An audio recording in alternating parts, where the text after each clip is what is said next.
Sí. Ok. Bueno, buenos días. Es un gusto nuevamente estar con ustedes. Vamos a dar paso a a la segunda sesión de interpretación del electrocardiograma normal.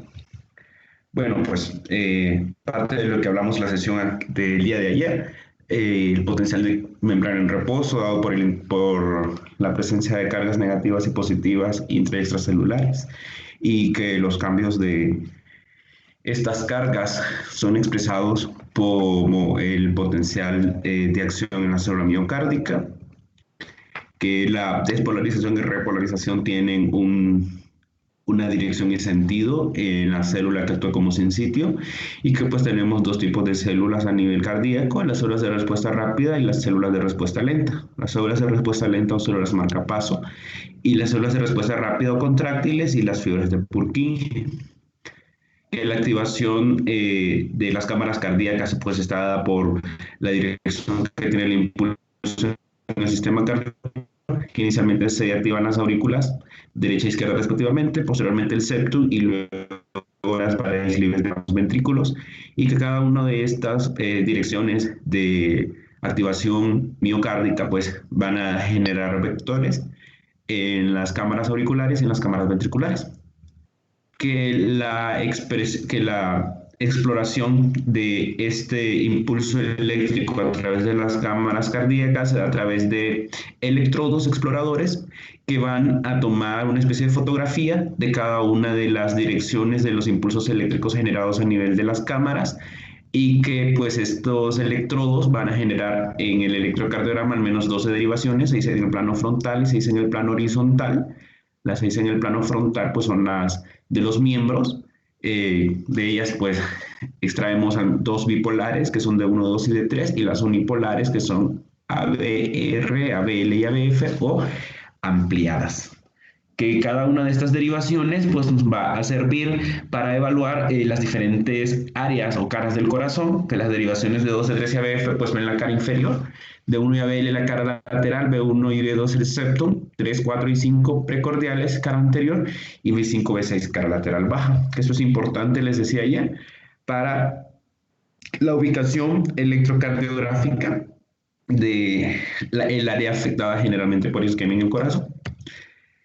A nivel del trazado electrocardiográfico, a través de la interpretación y la expresión gráfica de la actividad de despolarización y repolarización cardíaca, pues se imprime en un papel milimetrado una serie de ondas que vamos a conocer como una primera onda P, que va a estar en relación con la despolarización de las aurículas de ambas, el complejo QRS, que es la expresión electrocardiográfica de la despolarización ventricular, el segmento SP, que nos habla del periodo de repolarización ventricular, y la onda T, que es la repolarización ventricular.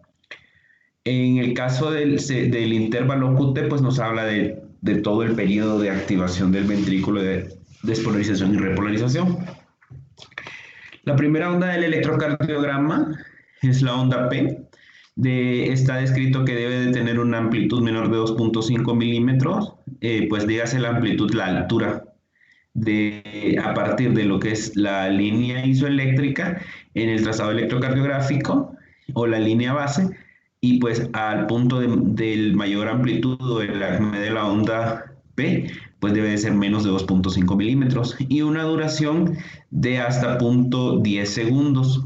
Pues es muy poco probable que vamos a poder hacer la medición del punto de medio cuadro pequeño, pues, pero si es posible hasta 0.11. Ya una onda P que tiene una duración mayor a 0.12 segundos, pues hablamos que es una onda P de crecimiento auricular, y una onda P que tiene una amplitud mayor de 2.5 milímetros igual. De hecho, pues la onda P está descrito que tiene dos componentes, un primer componente que corresponde a la activación de la aurícula derecha y un componente ulterior que es la activación de la aurícula izquierda, pues la porción ascendente aurícula derecha y la porción descendente de la onda de la aurícula izquierda. Toda onda P que dure más de 2.5 milímetros nos hace referencia a un eventual crecimiento de la aurícula derecha. Toda onda B que tenga una duración mayor de 0.12 segundos o más nos hace referencia a un crecimiento de aurícula izquierda.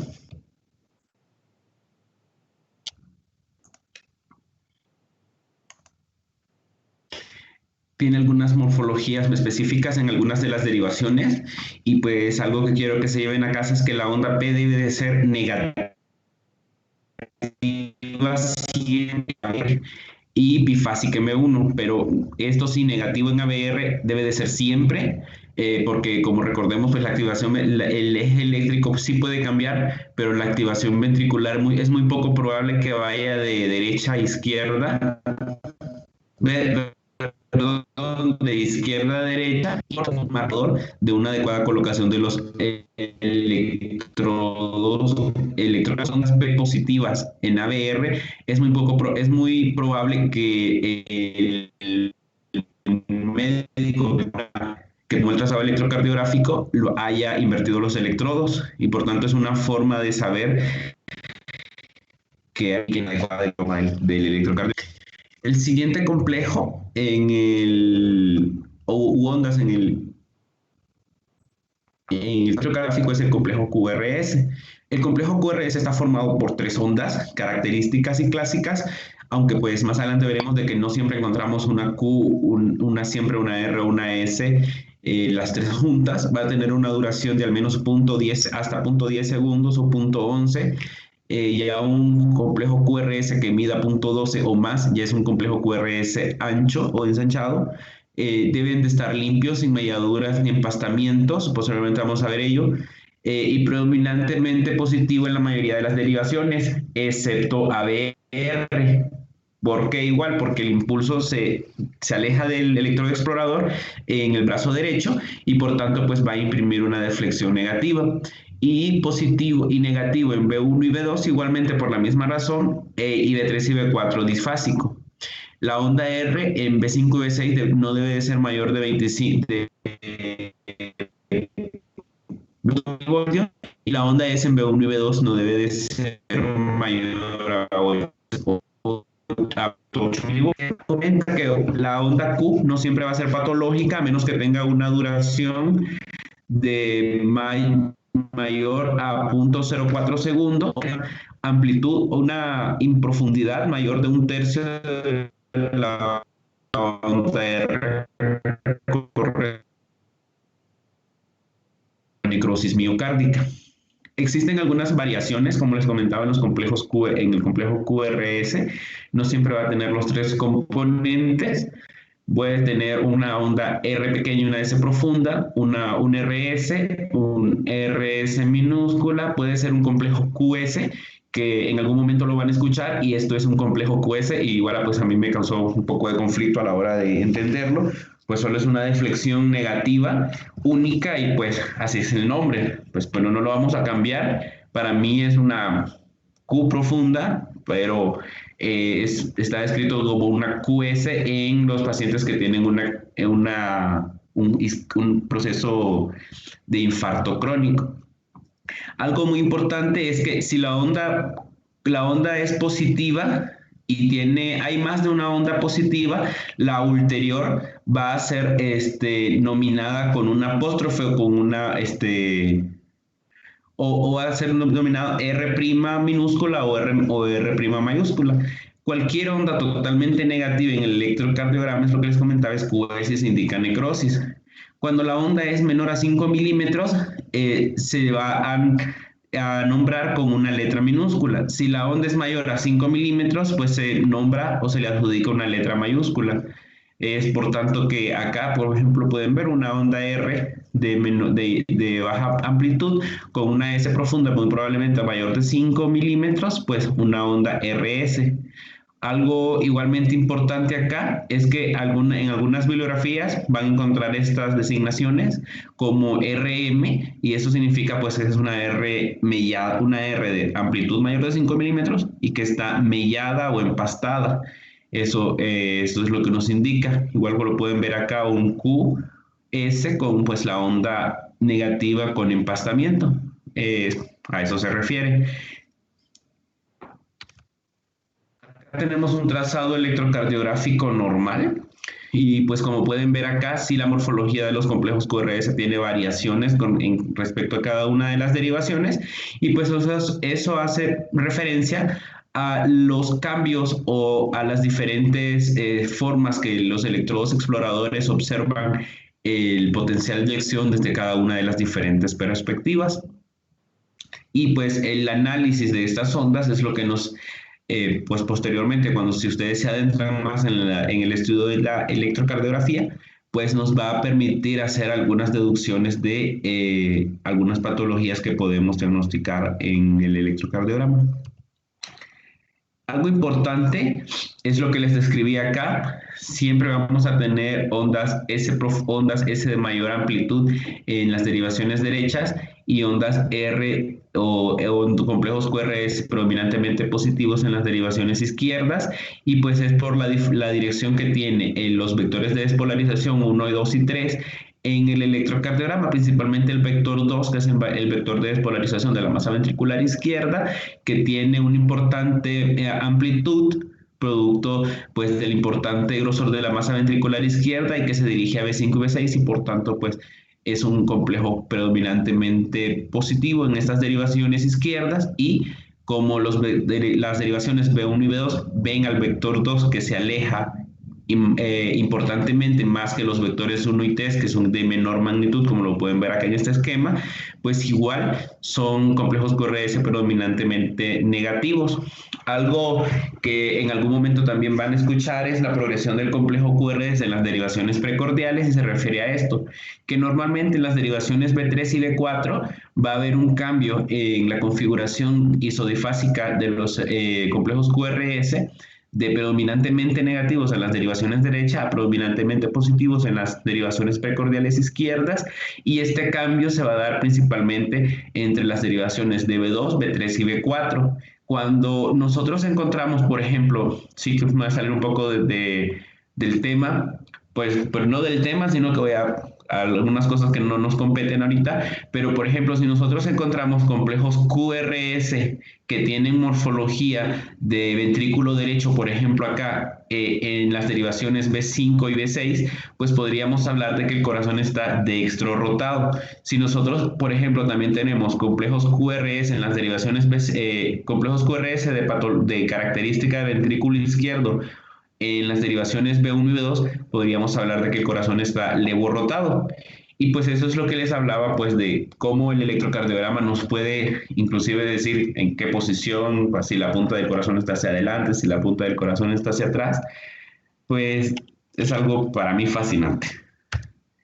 En la deflexión intrínsecoide en el complejo QRS es el tiempo de activación ventricular. Podemos hablar de tiempo de inscripción de la deflexión intrínsecoide en algunas bibliografías, o descrito como TIDI, es lo mismo. Y pues la deflexión intrínsecoide va desde el inicio de la onda Q, si es que hay, hasta el acme de la onda R, o del inicio de la onda R hasta el acme de la misma, que es lo que les comento acá. Tiene una duración de 0.035 segundos, 0.03 en las derivaciones B1 y B2 y 0.05 en B5 y B6. El tiempo de deflexión intrínsecoide es más usado en las patologías como bloqueo de rama derecha, bloqueo de rama izquierda y en los bloqueos fasciculares, y con algunos criterios específicos pues en algunas de estas derivaciones. La siguiente inscripción en electrocardiograma que nosotros evaluamos es la onda T. La onda T normalmente va a ser asimétrica, como lo podemos observar acá.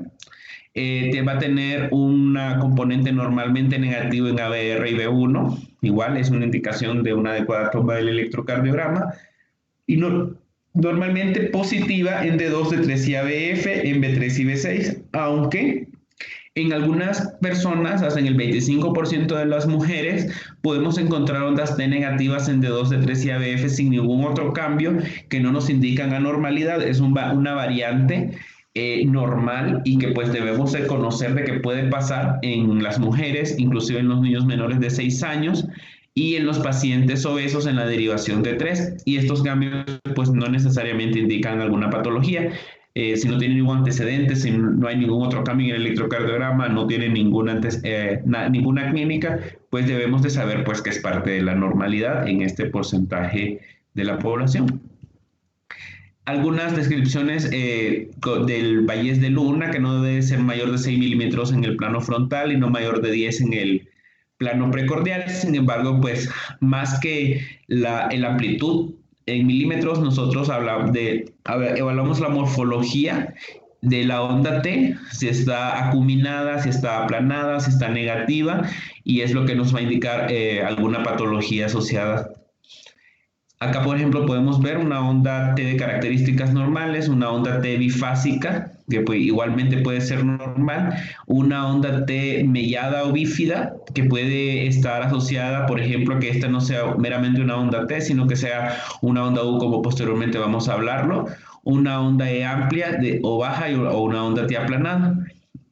Aquí tenemos algunas patologías que pueden causar alteración en la morfología de la onda T.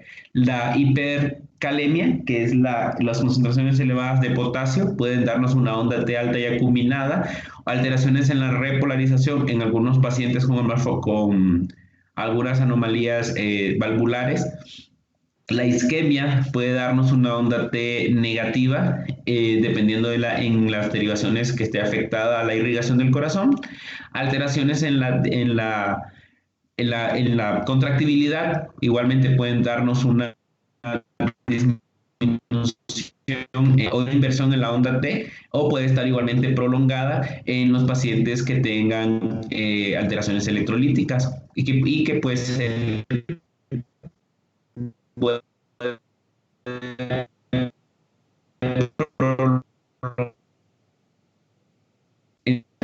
de la onda T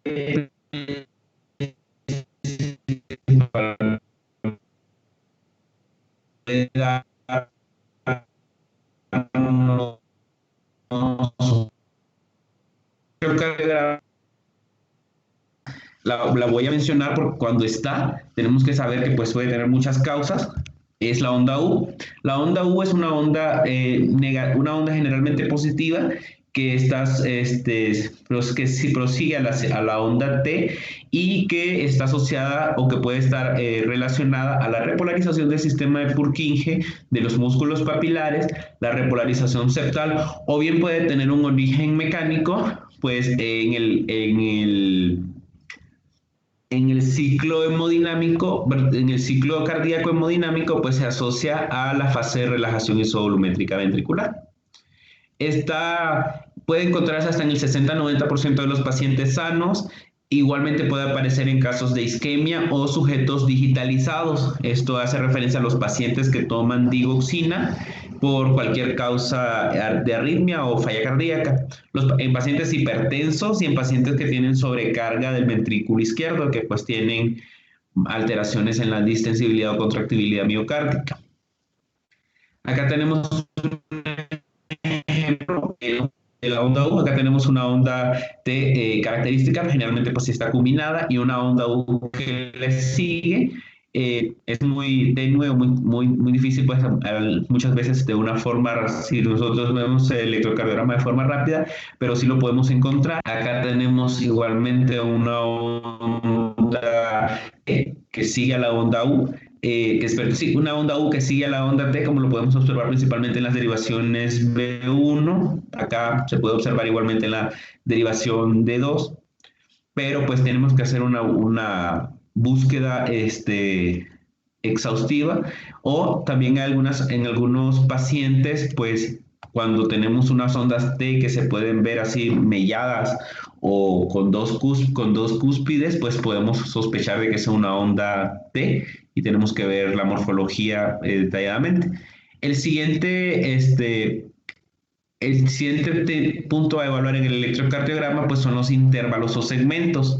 En este caso, pues los segmentos van a ser áreas del electrocardiograma que no van a incluir ninguna de las ondas, y los intervalos pueden incluir una o más ondas asociadas a un segmento. En este caso, a nivel del intervalo PR, el intervalo PR va a ir desde el inicio de la onda P hasta el inicio, o hasta el punto donde inicia el complejo QRS, ya sea la onda R o la onda Q.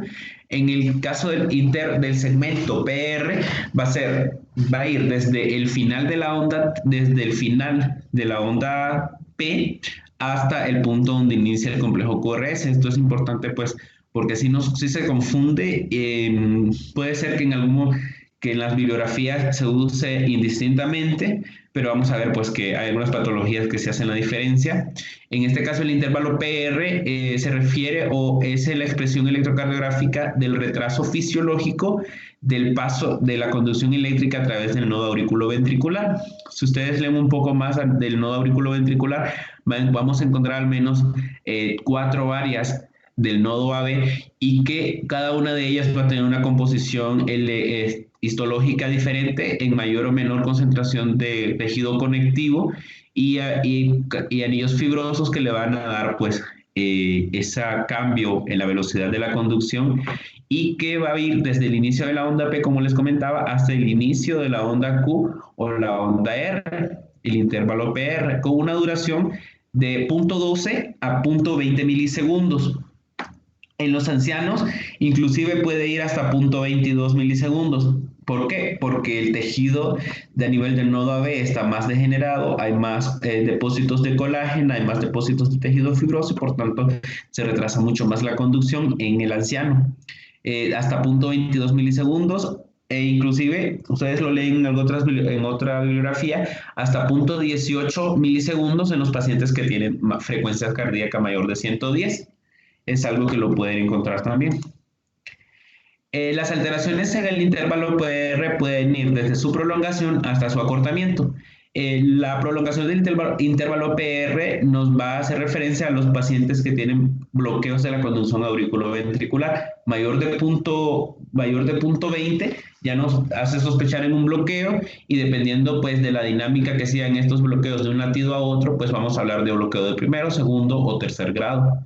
En el caso de los acortamientos, nos hará sospechar en síndromes de preexcitación, con frecuencia en pacientes que tengan una frecuencia cardíaca menor de 100 latidos por minuto, dependiendo del acortamiento y la morfología del complejo QRS correspondiente. Si la morfología del complejo QRS está ensanchado con un empastamiento inicial, pues esto haría sospechar en un síndrome de Wolff-Parkinson-White. Si nosotros encontramos un intervalo PR corto con un complejo QRS que no está ensanchado, no tiene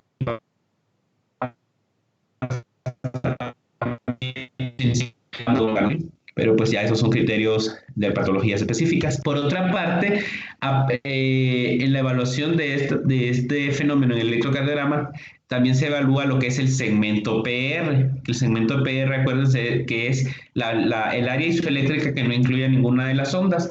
En este caso, en la pericarditis, la depresión del segmento PR, como lo pueden observar acá, es uno de los datos iniciales en la fase 1 y 2 de la pericarditis aguda.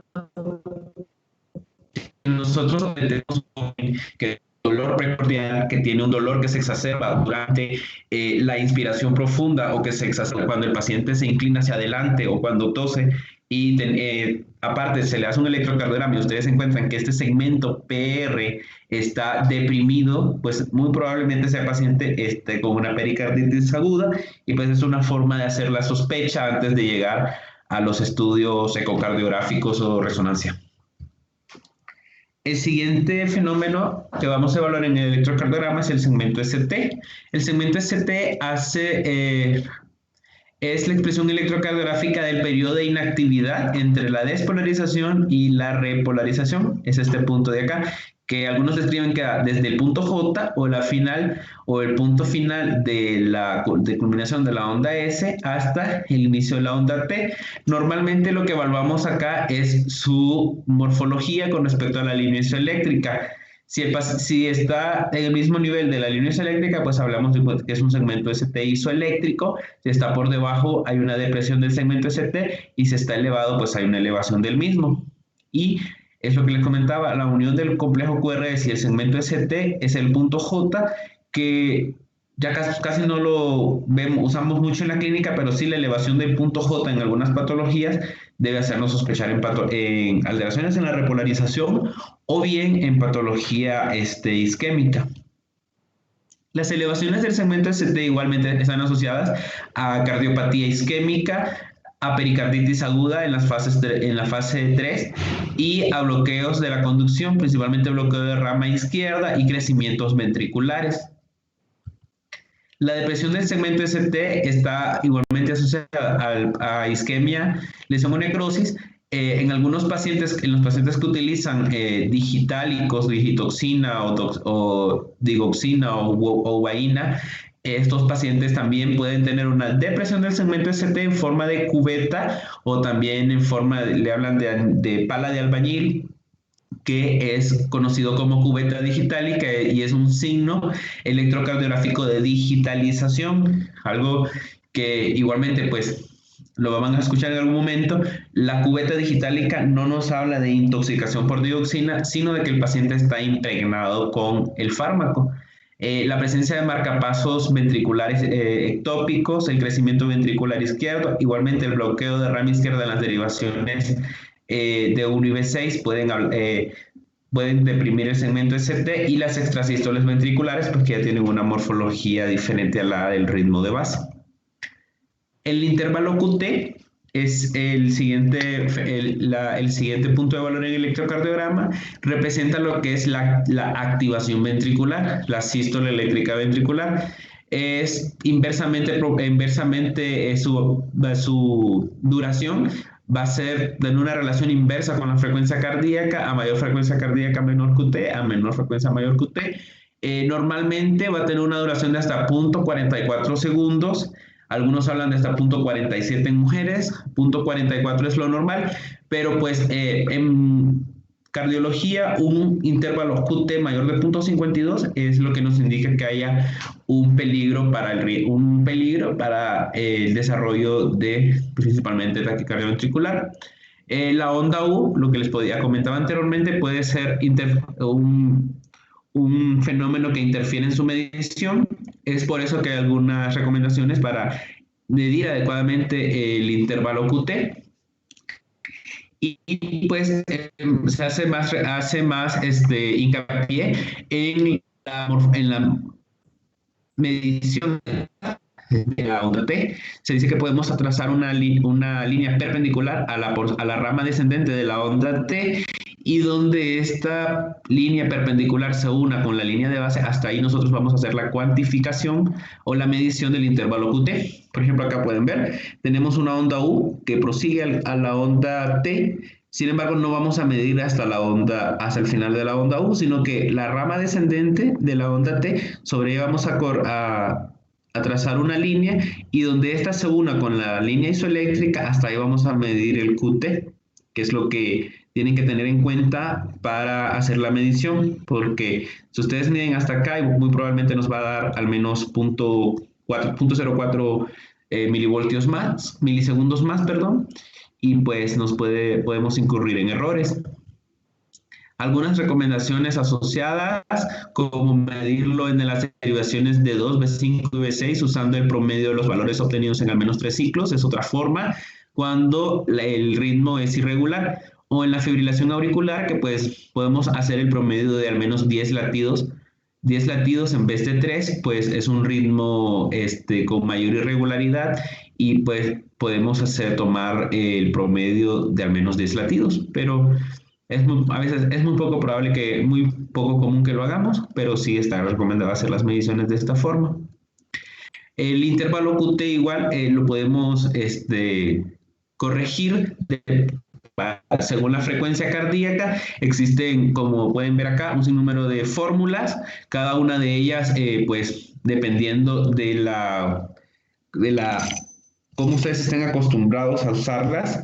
La que más se utiliza en electrofisiología es Basset, o modificada de Taran, que pues es una fórmula que va del intervalo QT medido entre la raíz cuadrada de RR, y pues es la más utilizada. Lo único que tienen que hacer es, independientemente de la fórmula que usen, siempre hacer la referencia de cuál fue la que utilizaron para que la persona que haga otra interpretación de un electrocardiograma, pues tenga referencia, pues si lo hace de una forma diferente, le puede dar algún valor que no les dio a ustedes y pues considerarlo que está errado.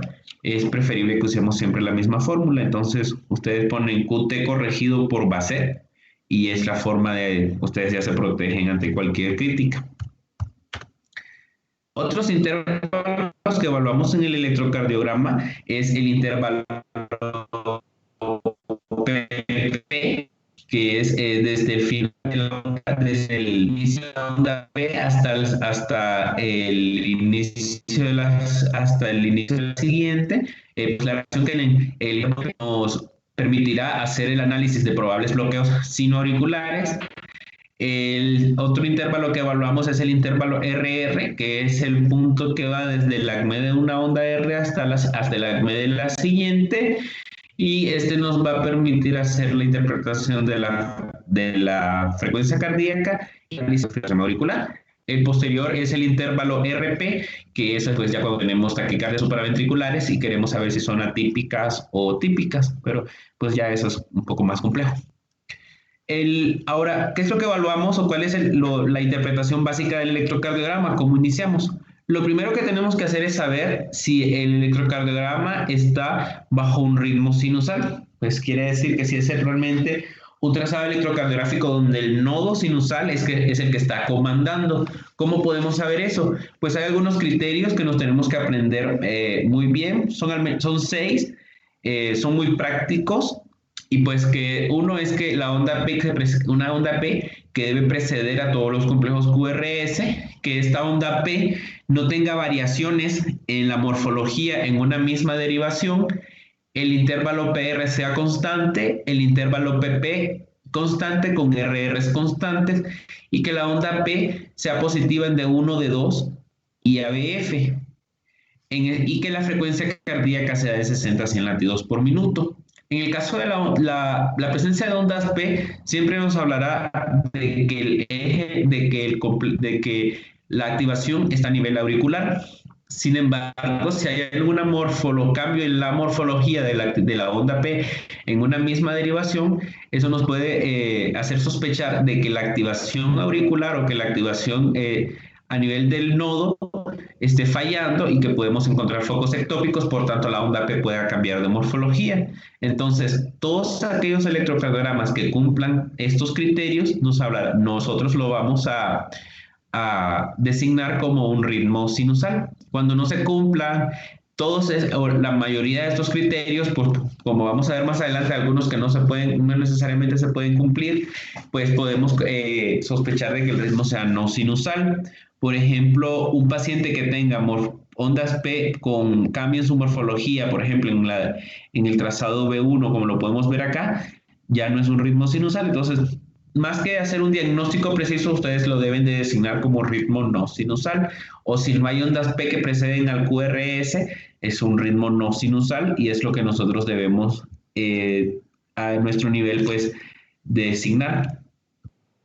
Algunos ritmos no sinusales, algunos ritmos sinusales que pueden tener algunas variaciones. Por ejemplo, los pacientes que tienen complejos extrasístoles auriculares, que son ondas P anormales que pueden aparecer en el trazado electrocardiográfico, pero que posteriormente se sigue con un ritmo sinusal normal, pues es un ritmo sinusal que está interrumpido por un complejo o un extrasístole supraventricular o atrial. O bien la aparición de latidos o extrasístoles que no son precedidas de onda P sin onda P o que no tienen una morfología diferente, también son extrasístoles ventriculares. O bien, principalmente pueden haber algunos cambios en el intervalo RR en los pacientes según el ciclo respiratorio, pero siempre va a haber una onda P, siempre va a haber un complejo QRS, los RR van a estar regulares, pero cuando el paciente, por ejemplo, inspira, puede haber una variación del intervalo RR sin que se cambie la morfología de la P, sin que cambie la morfología del QRS, sin que cambie el intervalo PP, pero el RR se ensancha un poco y luego vuelve a lo normal, como pueden ver acá. Entonces, eso lo designamos como una arritmia sinusal. ¿Por qué? Porque todas las demás morfologías se conservan, únicamente que durante la inspiración-expiración el intervalo de RR se ensancha un poco, pero pues así se designa como arritmia sinusal, si lo van a leer en algún momento también. Los ritmos no sinusales, pues son aquellos que no cumplen criterios. Podemos hablar del ritmo idiofuncional, el ritmo idioventricular y el ritmo de la fibrilación auricular, que pues es el más común, que pues tiene características electrocardiográficas particulares como la variabilidad, no son regulares los intervalos RR y la ausencia de ondas P y presencia de oscilaciones de la línea isoeléctrica que son descritas como ondas F. Pues ese es el criterio: RR es regulares, ausencia de ondas P y la presencia de ondas F a nivel de la línea isoeléctrica. Una estrategia que nosotros utilizamos es utilizar esta herramienta que se llama caliper para hacer la comparación entre cada uno de los intervalos, y eso nos permite, sin necesidad de hacer mediciones exactas, ver la regularidad únicamente de cada uno de los intervalos que les comenté, y nosotros así podemos hacer más fácil el diagnóstico en la electrocardiografía. El siguiente punto a evaluar luego del ritmo es la frecuencia cardíaca. La frecuencia cardíaca pues va de 60 a 100 como en un paciente normal. Para evaluar la frecuencia cardíaca ustedes deben de saber o deben de percatarse de que el electrocardiograma esté adecuadamente calibrado. Se ha estandarizado a nivel internacional que el electrocardiograma debe de estar calibrado a una inscripción de 25 milímetros por segundo y 10 milímetros por milivoltio, que va a equivaler a 1 milímetro a 0.04 segundos, a 0.04 segundos. Mediante esta, si nosotros tenemos una adecuada calibración del papel electrocardiográfico, podemos hacer las cuantificaciones o podemos utilizar los métodos el método que nosotros creamos conveniente para hacer la determinación de la frecuencia cardíaca. ¿Cuál es la forma más común? Pues está el método de los 1500, está el método de los 300. ¿Y en qué consiste? Por ejemplo, en el método de los 1500, en un ritmo regular, donde los intervalos R son regulares, nosotros vamos a dividir 1500 entre el número de cuadros pequeños que haya entre dos ondas R. Por ejemplo, acá son al menos 16, entonces dividimos 1500 entre 16, eso nos da una frecuencia cardíaca de 93. Cuando nosotros tenemos ritmos que no son regulares, nosotros podemos determinar la frecuencia cardíaca en un trazado de 15 centímetros o en 30 segundos, en 10 segundos. Luego lo multiplicamos por 6. En este caso, o por 10, dependiendo pues, el tiempo que si son 6 segundos o son 30 segundos, lo van a multiplicar por 2 o por 10. Pero, por ejemplo, acá, en 15 centímetros, ustedes son al menos 6 segundos y ustedes miden la cantidad de complejos QRS que hay en este trazado de 15 centímetros y lo multiplican por 10. Por ejemplo, acá en 15 centímetros de trazado hay 6 complejos QR, hay 6 ondas R, eso lo van a multiplicar por 10 y les da una frecuencia cardíaca de 60 latidos por minuto. El método de los 300 van a dividir 300 entre el número de cuadros grandes que haya entre los intervalos, entre el intervalo RR, si los intervalos RR son constantes o son regulares. Si el intervalo RR es irregular de un latido a otro, no van a utilizar este método, van a utilizar el método de los 15 centímetros o los 6 segundos.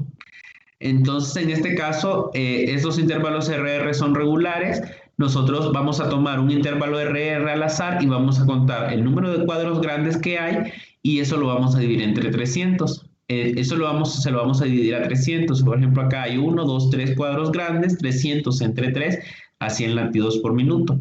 Otra forma mucho más rápida es memorizarse, eso se aprende más con la práctica, la cantidad el valor que tiene cada raya gruesa en el electrocardiograma con respecto al valor de frecuencia cardíaca. En este caso, en un intervalo de RR regular, por ejemplo, nosotros medimos la primera raya gruesa tiene un valor de 300, la segunda 150, la tercera 100 y así pues sucesivamente 75, 60, 50. Si el intervalo RR fuese todo el paciente tendría al menos 50 latidos o 40, yo diría que 45 o 50 latidos por minuto hasta, si llegase hasta acá, pero como el intervalo RR cae, la línea isoeléctrica cae a nivel de la tercera raya gruesa, pues nosotros contabilizamos 300, 150, 100 y esa es la determinación de la frecuencia cardíaca, pues que si ustedes pueden ver se corrobora muy bien con el método aritmético. Luego de 50 hay algunos valores que se pueden memorizar de 43, 37, 30, 37, 33 y 30. Sin embargo, para mí lo más práctico y lo más fiable es hacerlo por el método de los 1500, porque muy probablemente nunca vamos a encontrar cuadros grandes o rayas grandes completas, por ejemplo, como acá. Entonces, acá nos da un valor de 50, pero es un estimado, puede estar muy por debajo de 50, puede estar en 47 o 45. Entonces, sería mucho mejor hacer la estimación mediante la fórmula de los 1500. Pero cada quien pues va a utilizar la fórmula con la cual está más acostumbrado.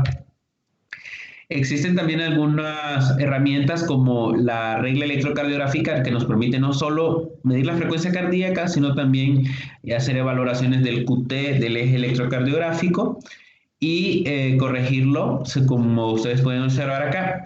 Con la regla ustedes tienen que tener el cuidado de saber también de que aquí cómo está estandarizado el electrocardiograma, si está a 50 milímetros por segundo o está a 25. Dependiendo de la calibración del electrocardiograma, nosotros vamos a tomar un intervalo RR o dos intervalos RR.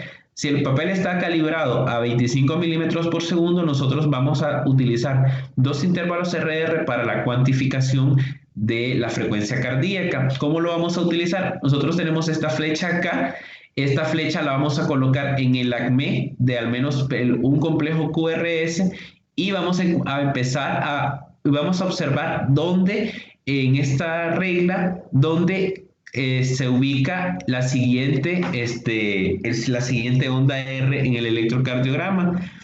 Por ejemplo, acá nosotros lo colocamos la regla la colocamos en este intervalo, en esta onda R, y podemos observar a dónde va a caer la segunda onda R en el electrocardiograma.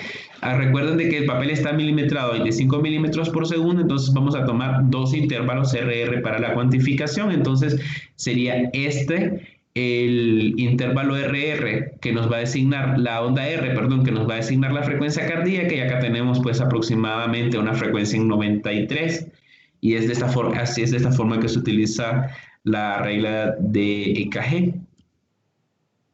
El siguiente punto a evaluar en el electrocardiograma es el eje cardíaco. Nosotros podemos evaluar el eje de la onda P, el eje del complejo QRS, el eje de la onda T. Sin embargo, el que tiene más valor diagnóstico es el eje de activación ventricular, que es el eje del QRS.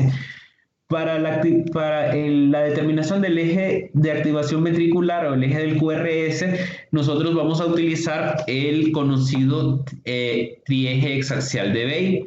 Recuerden también de que tenemos el conocido triángulo de Einthoven, que está dado por las derivaciones de 1, de 2 y de 3, pero para determinar el eje electrocardiográfico tenemos el trieje axial de Weil, que es la ubicación en un plano cartesiano de cada una de las 6 derivaciones del plano frontal del electrocardiograma, de 1, de 2 y de 3, ABR, ABL y ABF.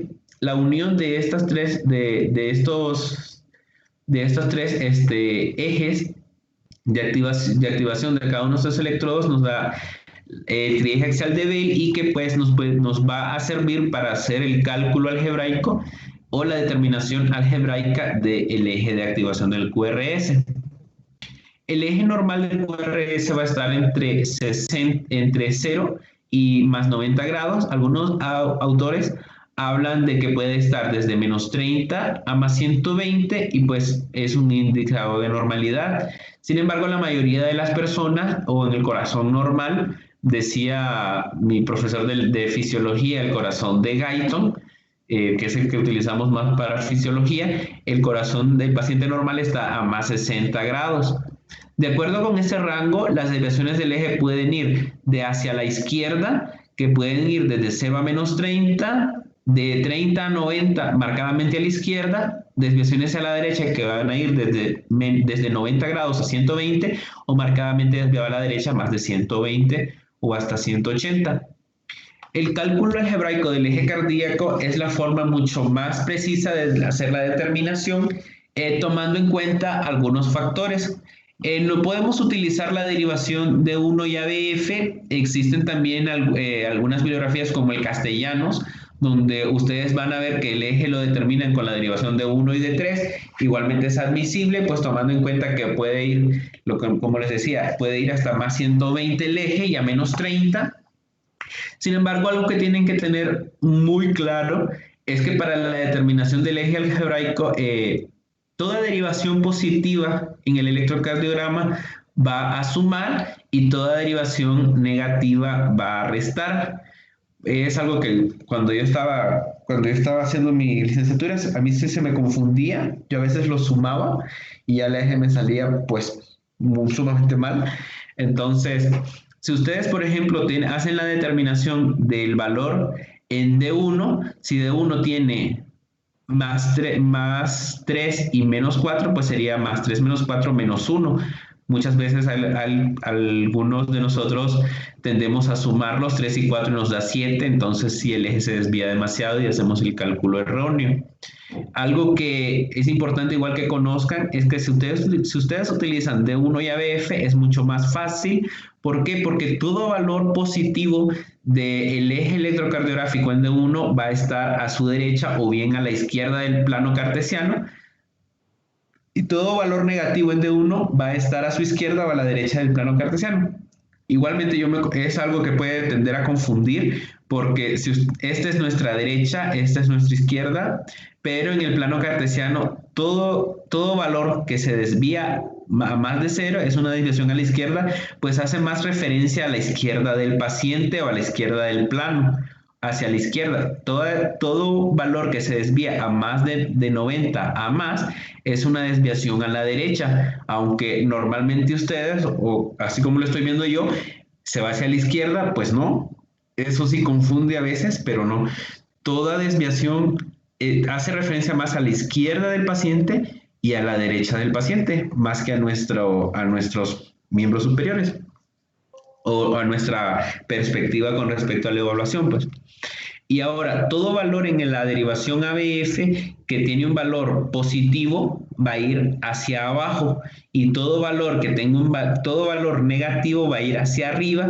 Por esta razón, pues porque hacia abajo están los valores positivos en el plano cartesiano. Si nosotros igualmente nos confundimos y trazamos, por ejemplo, ABF y nos da menos 1 y lo trazamos para acá no hay ningún valor positivo, entonces sí lo estamos haciendo mal. Todo valor negativo en ABF tiene que estar para arriba. Esta es una de las formas más fáciles que les comentaba, y eso a mí sí me gusta utilizar D1 y ABF, por ejemplo, en este trazado, y pues hacemos el cálculo. En D1, el cálculo algebraico sería al menos 6 de esta onda R que está acá, y le restamos menos 1 de la derivación S negativa o negativa. Entonces, más 6 menos 1 nos da 5. Ahora, en la derivación ABF es igual. Pues yo acá pues me quise hacer un poco más más detallista, pero pues no necesariamente van a contar .205, puede ser únicamente más 6 menos 0, pues puede ser un 6, no va a cambiar demasiado. Pero pues más 6 menos 0.5, que más es lo que podría durar esta onda S, pues nos da 5.5 y eso lo trasladamos al plano cartesiano, principalmente a los ejes de D1 y ABF. Entonces D1 nos dio más 5.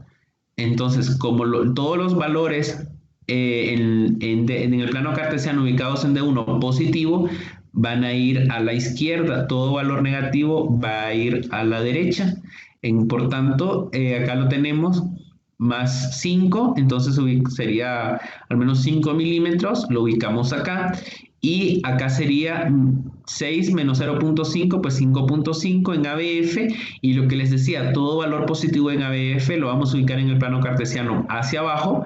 Entonces 5.5 llegaría hasta acá y luego nosotros trazamos dos líneas perpendiculares a este punto y donde estas dos líneas se unan, en ese punto de unión y desde el centro del plano cartesiano hasta donde se unen esas líneas, sobre ahí vamos a trazar el eje. Entonces, como ustedes pueden ver en el plano cartesiano, nos ubicó sobre la derivación de 2, que está en el plano cartesiano a más 60, y pues ahí a eso se corresponde el eje cardíaco. Y pues es lo normal que les decía en la mayoría de los pacientes. Acá tenemos otro ejemplo, pero con la derivación de 3, que es lo que les comentaba en el castellanos, pero es igual, nada más que ellos utilizan de 3. Acá, por ejemplo, acá está el cálculo aritmético, 4.5 en la derivación de 1 para arriba, menos 1.5 de la deflexión negativa nos da 3, y en la derivación de 3 es el mismo cálculo. La onda R tiene un milimetraje de 13 y una onda Q que tiene una amplitud de 1 milímetro. Entonces la onda Q es negativa, se la debemos restar al 13. Entonces 13 menos 1, 2, 12, 4.5 menos 1.5, 3, y eso lo trasladan al plano cartesiano. Como en D1 el valor es positivo, va a la izquierda, lo trazan a este nivel, y como de 3 igual el valor fue positivo, va hacia abajo, es igual el valor, entonces se trazan líneas perpendiculares y donde ésta se une, sobre ella vamos a trazar el eje cardíaco, en este caso que pues da aproximadamente más 80 grados, 75 más o menos, 75, 80, y pues de esa forma nosotros calculamos el eje cardíaco. Existen algunas formas más rápidas para hacer una designación de normalidad en el eje cardíaco según la morfología de las derivaciones de 1 y ABF. Cuando las dos están positivas, designamos como un eje cardíaco normal y va a estar en este cuadrante del plano cartesiano, que sería en el cuadrante inferior izquierdo.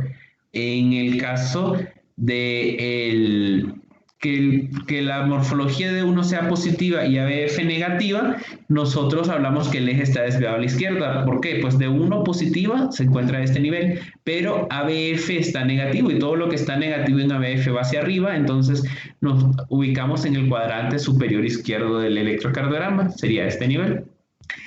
En el caso de que la derivación de 1 esté negativa, quiere decir que está hacia la derecha del plano cartesiano, y que la derivación ABF esté positiva, entonces sería hacia abajo, entonces nos ubicaríamos en el cuadrante inferior derecho. Por tanto, tendríamos un eje desviado a la derecha y nos ubicaríamos a este nivel, en esta área del eje, en esta área del plano cartesiano. Y en el caso de que tanto la derivación de 1 y ABF, los dos estén negativas, hablamos de una desviación extrema del eje, que es muy inusual encontrarlo, pero sí lo podemos encontrar más en mujeres embarazadas, más en pacientes que tengan neumopatías crónicas, y puede ser también una indicación de que el electrocardiograma esté mal tomado. Entonces, cuando nosotros vemos estas imágenes, nos vamos a ABR, vemos la morfología de la onda P en ABR. Si la onda P en ABR está positiva, pues es muy probable que el electrocardiograma haya estado mal tomado, y pues esa es una técnica que nosotros usamos más con los internos cuando llegan, porque sí se cruzan los cables del electrocardiograma, a todos nos ha pasado, pero pues de esa forma nosotros nos damos cuenta, pues. y pues está este nivel. Es muy fácil decir desviado a la izquierda, desviado a la derecha. Lo correcto y lo más pragmático para mí, lo místico, es decir cuánto tiene de eje.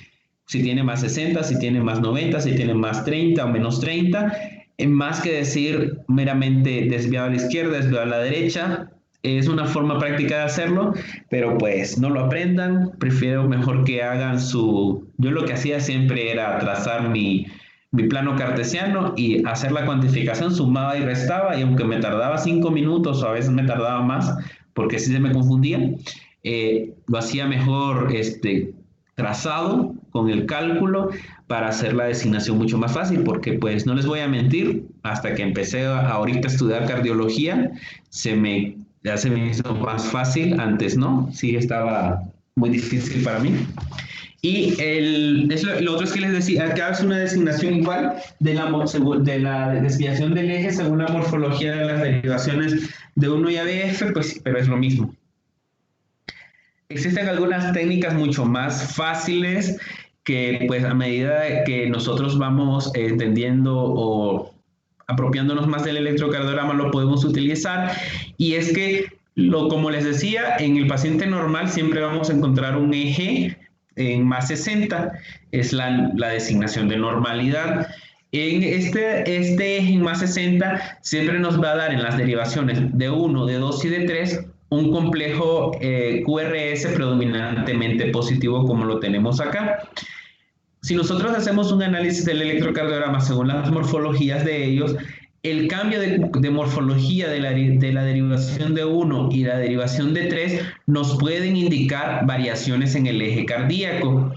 En el caso en el Bayes de Luna es donde se explica este método, y es que el cambio de configuración del complejo QRS en la derivación de 1 de positivo a isoeléctrico o de isoeléctrico a negativo nos va a sumar grados de más 30 a más 30 en el eje eléctrico. Quiere decir que si en D1 tenemos que el QRS cambió debería estar normalmente positivo y lo encontramos isoeléctrico y las otras están positivas, quiere decir que el eje, en lugar de estar de más 60, está en más 90, le sumamos 30.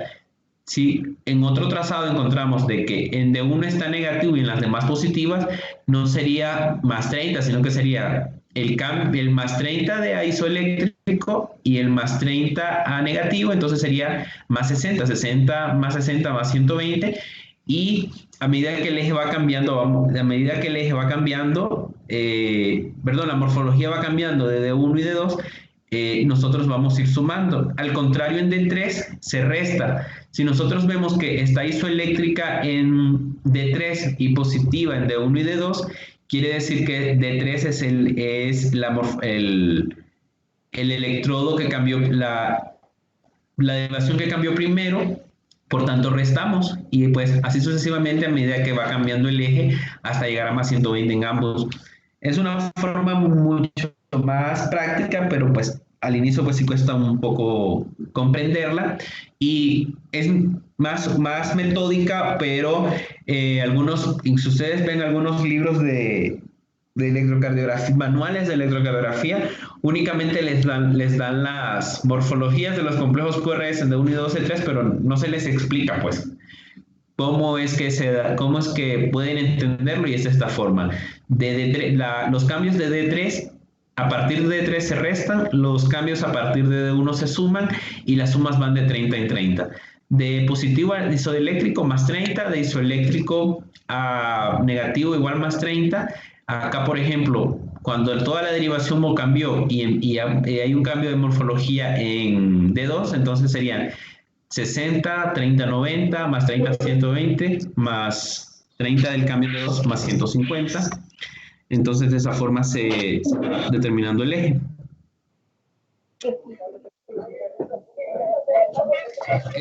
Lo que les comentaba, igual se puede calcular el eje del QRS.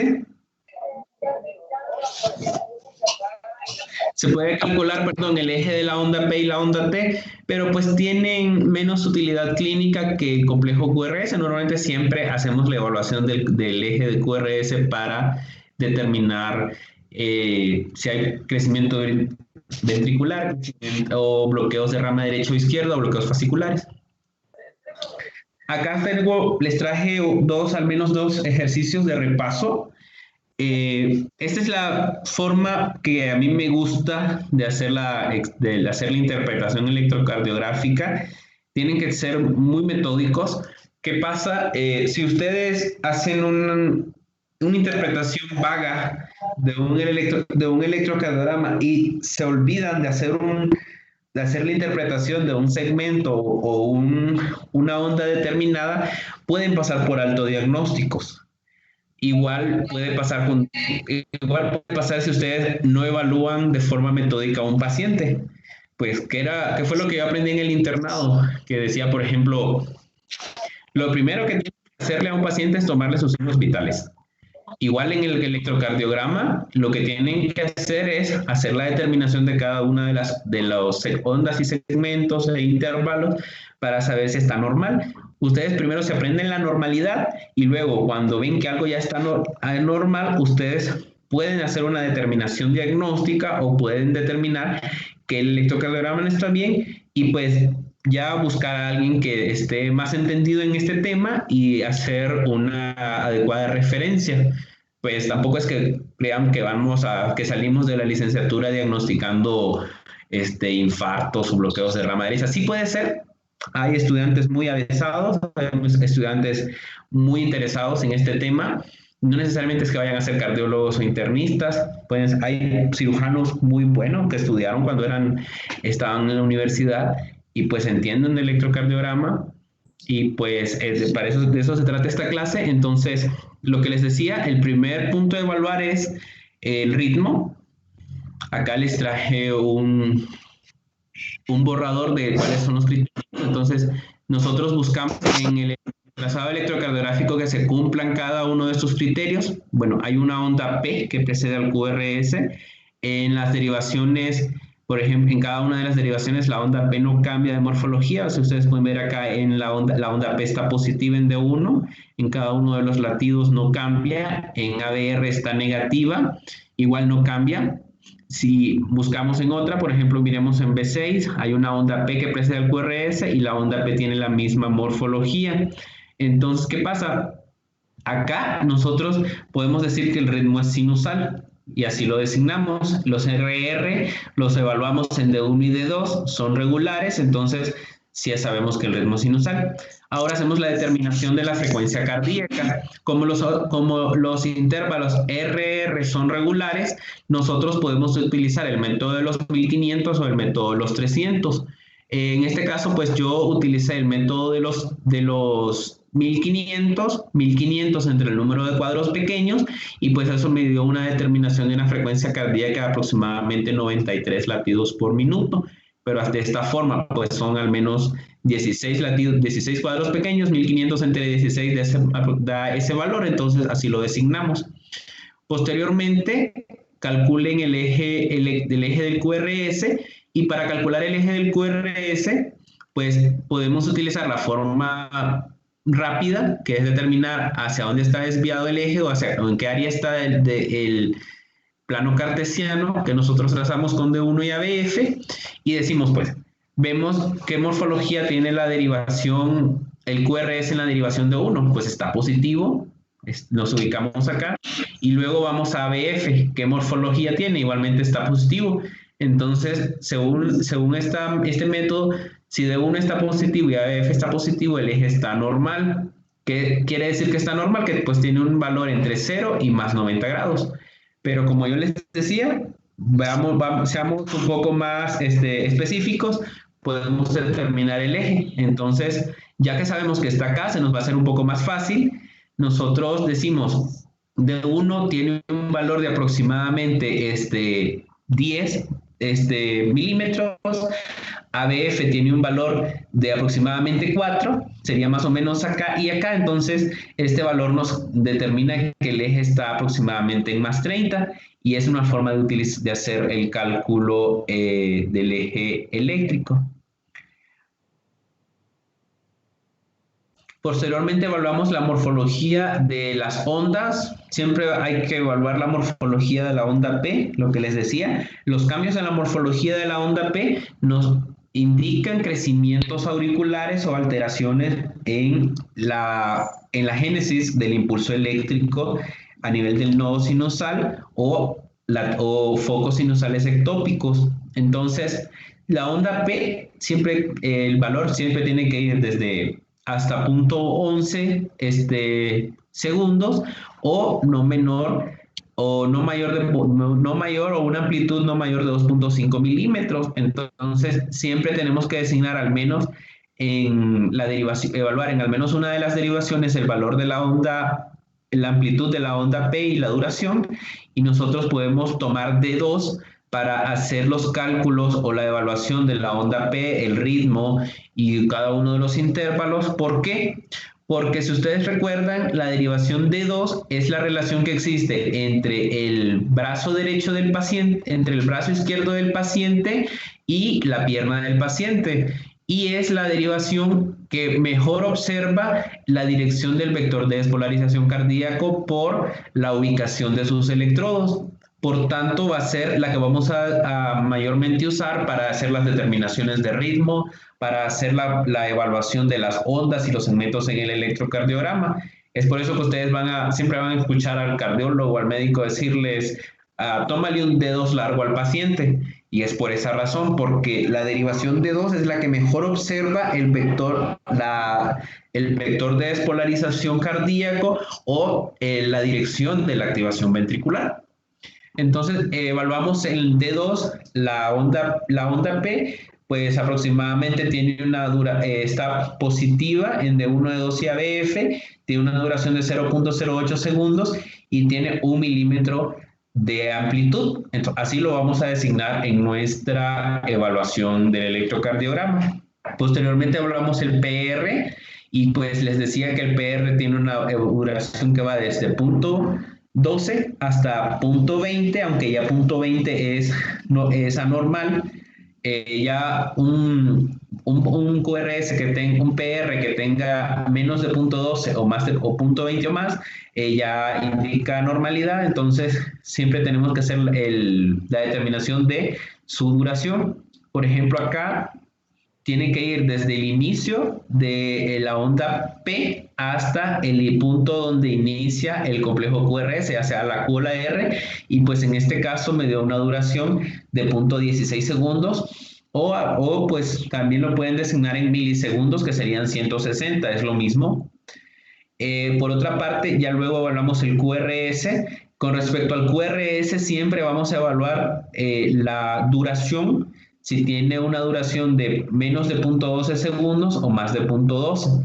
Recuerden de que un QRS con una duración de 0.12 segundos ya nos quiere decir que hay un cambio o hay una anomalía en la activación ventricular. Por tanto, hacemos la medición de cuántos cuadros pequeños abarca. Deben de ser menos de 3 cuadros pequeños siempre. Por tanto, y en este caso, al hacer nosotros nuestra cuantificación, me dio aproximadamente 1,5 cuadros pequeños, que sería igual a 0.06 segundos. En el caso del ST, es lo que les comentaba, evaluamos la morfología del ST con respecto a la línea isoeléctrica. Con respecto al ST, nos vamos a ir más allá de la derivación de 2, vamos a evaluar todas las derivaciones, porque en el caso del segmento ST es un indicador de lesión miocárdica. Entonces, si nosotros tenemos un ST descendido o con infradesnivel o con ascenso o supradesnivel, nosotros lo vamos a designar como ST con infradesnivel, por ejemplo, en la derivación D2, D3 y ABF, que como ya les había comentado, son las derivaciones que miran la cara inferior. Entonces eso nos habla de una lesión a nivel de la cara inferior, probablemente. O si nosotros vemos un supradesnivel del segmento ST en las derivaciones B2, B3, B4 y B5, pues nosotros hablamos de que probablemente hay una afectación de la irrigación de la cara anterior. Entonces así lo vamos a describir: ST con supradesnivel en D2, D3 y ABF, en lugar de marcarlo como isoeléctrico. Y posteriormente, la duración del QT. Siempre debemos hacer la designación del QT no corregido y luego, pues, si el paciente está taquicárdico o el paciente está bradicárdico, hacer la cuantificación hacerle el cálculo del QT corregido. Y en lo que les comentaba, siempre tenemos que buscar o designar cuál es la fórmula que utilizamos. En este caso, recuerden, esta es la fórmula de Basset, el QT corregido entre la raíz cuadrada de RR. Pues realmente yo no tengo la capacidad aritmética para hacer la determinación de la raíz cuadrada en la mente. Siempre utilizamos una calculadora. Las aplicaciones de calculadora médica están pues a mano y pues ya es muy inusual que lo hagamos así pues en el cuaderno o en un papel. No lo hacemos, siempre buscamos la calculadora.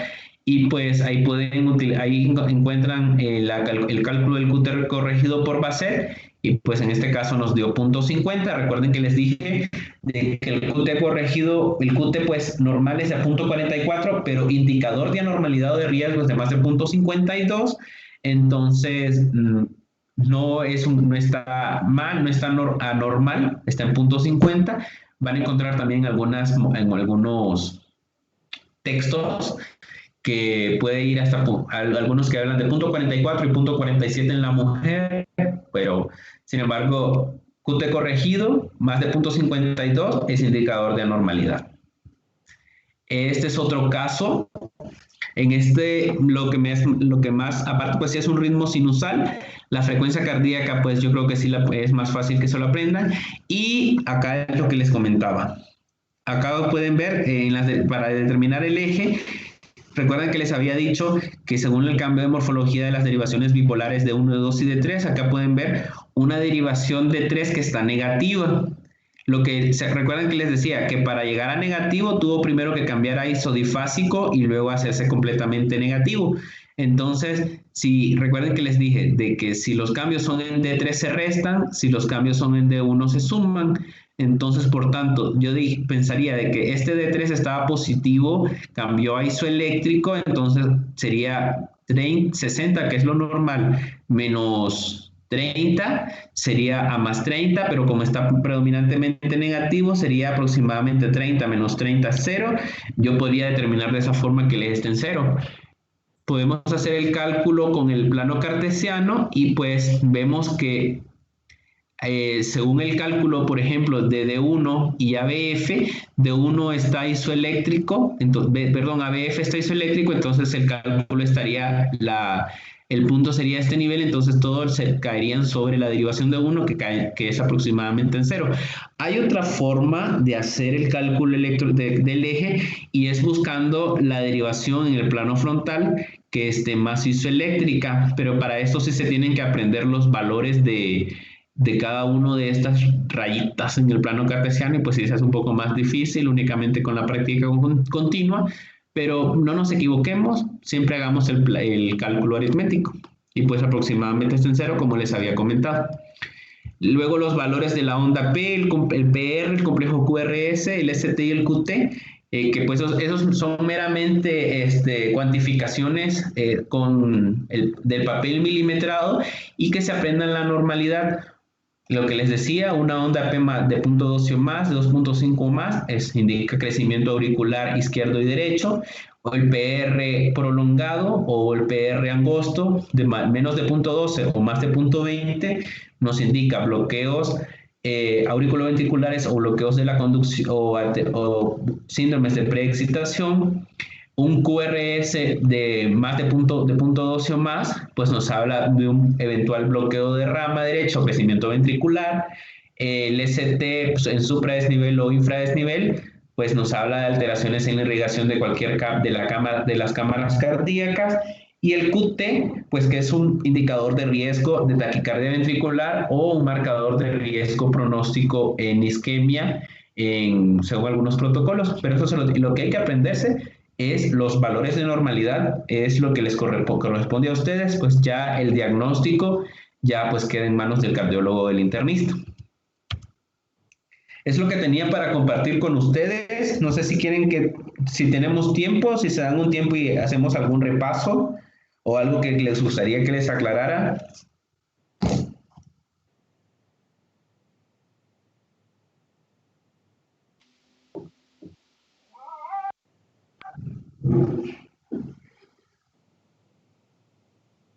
Sí, estaría muy bien, doctor. Antes que nada, agradecerle la clase porque, bueno, a mí me pareció una muy buena clase, como 3 veces mejor que la que nos dio el doctor Esquivel.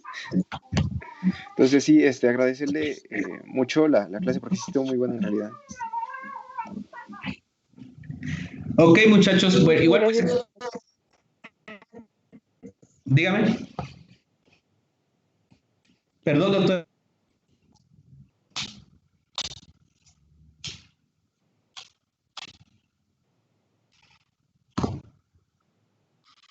Bueno, Y no sé muchachos, si... Sí. dime, doctor. No sé si mis compañeros posteriormente quieran realizar algún repaso o algo así. Yo tengo ejercicios y como les decía, pues esa es una clase de 3 horas, pero yo tengo al menos 13 clases de cada una solo de una clase solo de onda P, una clase solo de QRS, de cada una de ellas, una clase solo de eje, una clase solo de rotación del corazón para saber si está dextrorotado, levorotado, o está horizontalizado, verticalizado. Pero ya son cosas más específicas. Yo lo que creo que el objetivo de esta clase es que ustedes aprendan de la normalidad y que todo hallazgo que ustedes vean anormal en un electrocardiograma sospechen de que hay alguna patología subyacente que alguien tiene que diagnosticar. Yo sé que igual a veces cuando yo estudié, sí quería aprenderme todos los valores y todos los criterios diagnósticos del electrocardiograma, pero créanme que cuando llegué al internado ni me acordaba. Entonces, no crean pues que van a salir ahorita leyendo electrocardiograma, no, van a salir sí con una idea de normalidad y ya luego que se decidan, el que quiera ser ginecólogo, pues se va a olvidar del electrocardiograma, el que quiera ser ortopedista también, aunque como les dije, hay médicos que no son ni internistas ni cardiólogos y que sí entienden mucho electrocardiograma y pues es parte de eso, del interés que ustedes pongan ahora que están estudiando para aprender esos valores, esas alteraciones básicas. Y lo que les había comentado anteriormente, pues no vamos a diagnosticar algo que no conocemos. Entre ustedes más lean y lean y lean y lean, pues van a tener mucha más experiencia y van a tener más capacidad de hacer diagnósticos, pues, pero entonces échenle el ánimo y pues ánimo a seguir estudiando. ¿Vamos a ver la próxima clase de radiografía o qué les dijo la autora? La doctora Castellanos me dijo que ecocardio y me parece que era prueba de esfuerzo nos la iba a dar el doctor López y ella nos iba a dar TAC y resonancia magnética porque pues era su especialidad. Déjame checar porque creo que de la de radio no me dijo nada.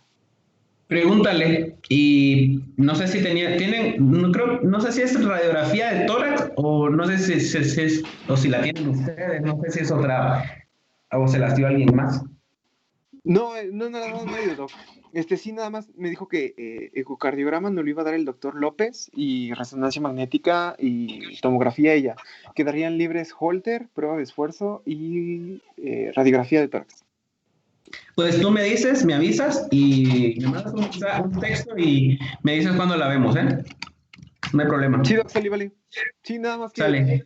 creo que sería como por el miércoles, ya que el lunes nos la va a dar el doctor López, martes la doctora y supongo que pues, el miércoles tendríamos disponible para la clase.